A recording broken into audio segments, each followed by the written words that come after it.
माझं नाव उषा रवींद्र शिंदे. माहेर कुठलं? माझं माहेर पाटणच आहे. आणि सासर? सासर माझं कारवट म्हणून गाव आहे माझं इथं छोटंसं, आणि पण मी राहते पाटणमध्येच. काय माहेर बदलले असं वाटतं तुम्हाला? नाही, माहेर अजिबात बदललेलं नाही. म्हणजे माझा भाऊ आहे एक, आणि त्याचं पण लग्न झालंय. सो माझ्या भावापेक्षा माझी भाऊजही खूप चांगली आहे असं मला वाटतं. अच्छा. हां, म्हणजे बऱ्यापैकी सगळ्या गोष्टी युनिक आहेत माझ्या आयुष्यात. कारण माहेर म्हटलं की फार इमोशनल होतो आपण सगळे. तर मी माझ्या माहेरी अगदी 2 दिवसानं का होईना मी जाती. मला ती पहिल्यापासून सवय आहे. म्हणजे 25 वर्षात मी 2 दिवसानं माहेरी आहे. किंवा माझे वडील, आता जस्ट माझे वडील गेले 1 महिना झाले.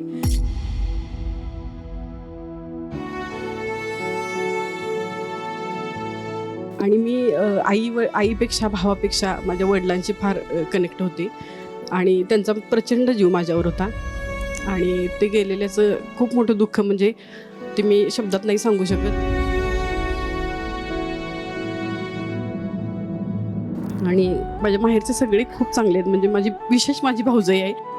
आणि आम्हाला कधी असं जाणून देत नाही की भाऊजाई घरी असल्यावर थोडीशी बंधनं राहतात वगैरे, असं कधीही माझं झालेलं नाही आहे. तुम्हाला काय नावाने हाक मारायचं? ते मला सारखे लाडकीच म्हणायचे. ते मला उषा म्हणून कधी असा आवाजच दिला नाही.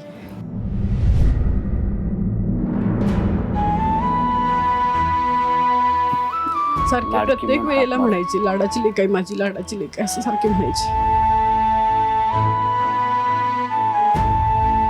ते हाक आता मिस करताय? खूप मिस करते मी.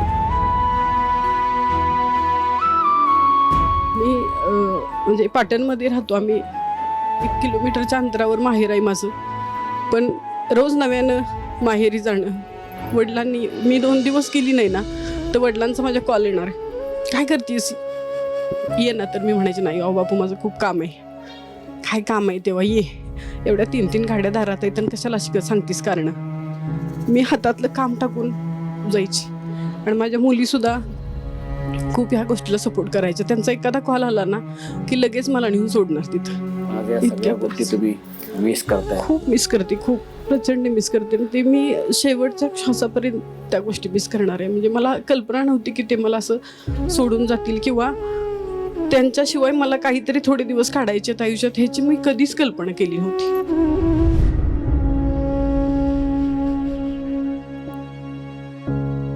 ताई, तुम्ही मनातलं सगळं व्यक्त झालात, बोललात. तुम्ही बसू शकता. ताई, तुमचं नाव सांगा. माझं नाव सौ साक्षी संतोष पराडकर. साक्षी ताई, किती वर्ष झालीत लग्नाला? माझ्या लग्नाला आता 23 पूर्ण 24वा चालू होईल. सगळे भाऊजी काय करतात? आमची शेती आहे. अरे वा. हा, शेती. आणि शेतीच्या कामाच्या वेळी शेती करतात आणि इतर वेळेला रिक्षा आहे आमची. मग ते रिक्षा बघतात. क्या बात आहे. स्वतःचीच रिक्षा आहे, कधी पण बसा रिक्षात, झालं बर्र करणं. क्या बात आहे. Very good. काय सांगशील ताई माहेरची आठवण? लहानपणी आम्ही खूप मजा मस्ती वगैरे खूप केलं असं. पण आत्ता एक काही थोडे दिवसात जरा असं भावा बहिणींच्यात आमच्यात थोडंसं फार हे झालेलं आहे, वाद झालेले आहेत. तर मला त्याला असा एक मेसेज द्यायचा आहे की आई वडिलांनंतर कोण कुणाचं नसतं.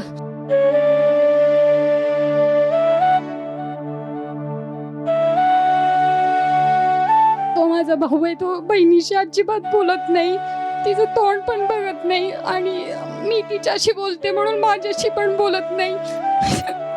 परत माझ्या आत्ता वडिलांचं नुकतंच ऑपरेशन झालं होतं किडनीचं. डॉक्टरांनी सांगितलं होतं किडनी काढावीच लागेल, नाही तर त्यांचं काही खरं नाही.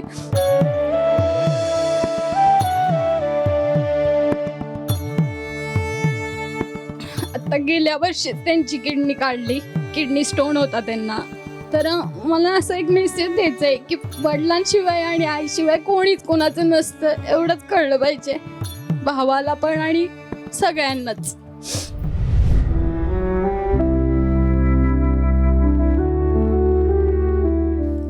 वडिलांचं ऑपरेशन झालं त्यावेळेस कोणीच आम्हाला नातेवाईक कोणी आले नाही, कोणी काय नाही. मी होते आणि माझे मिस्टर होते तिथे दवाखान्यात. आणि 3 नंबरची माझी बहीण होती. ती, मी आणि माझे मिस्टर आणि तिचे मिस्टर एवढेच जण आम्ही तिथं होतो. जवळजवळ 15 दिवस दवाखान्यामध्ये होतो. पण कोणीच आमचे तिथं रिलेटिव्ह वगैरे कोणी मदतीला आलं नाही अजिबात. म्हणजे जेव्हा आपल्यावर वेळ येते तेव्हा नातेवाईकांची किंमत कळती असं मला सांगायचं.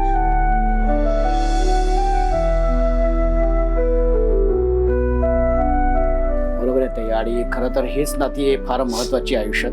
कारण आपण आयुष्यात पैसा भरपूर कमवू, प्रॉपर्टी भरपूर कमवू, पण नाती कमवणं ह्या गोष्टी आजकाल फार कठीण होऊन गेलेल्या आहेत. ताई, आज तू सगळं हे मनातलं व्यक्त होतेस, कसं वाटतंय तुला? हे तुमच्या सोन मराठीच्या माध्यमातून झालं, खूप छान वाटते मला. मी मोकळी झाले.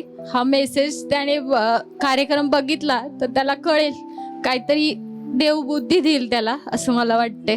नक्कीच तुमचा हा निरोप त्यांच्यापर्यंत नक्कीच पोहोचेल. ताई, तुम्ही बसू शकता.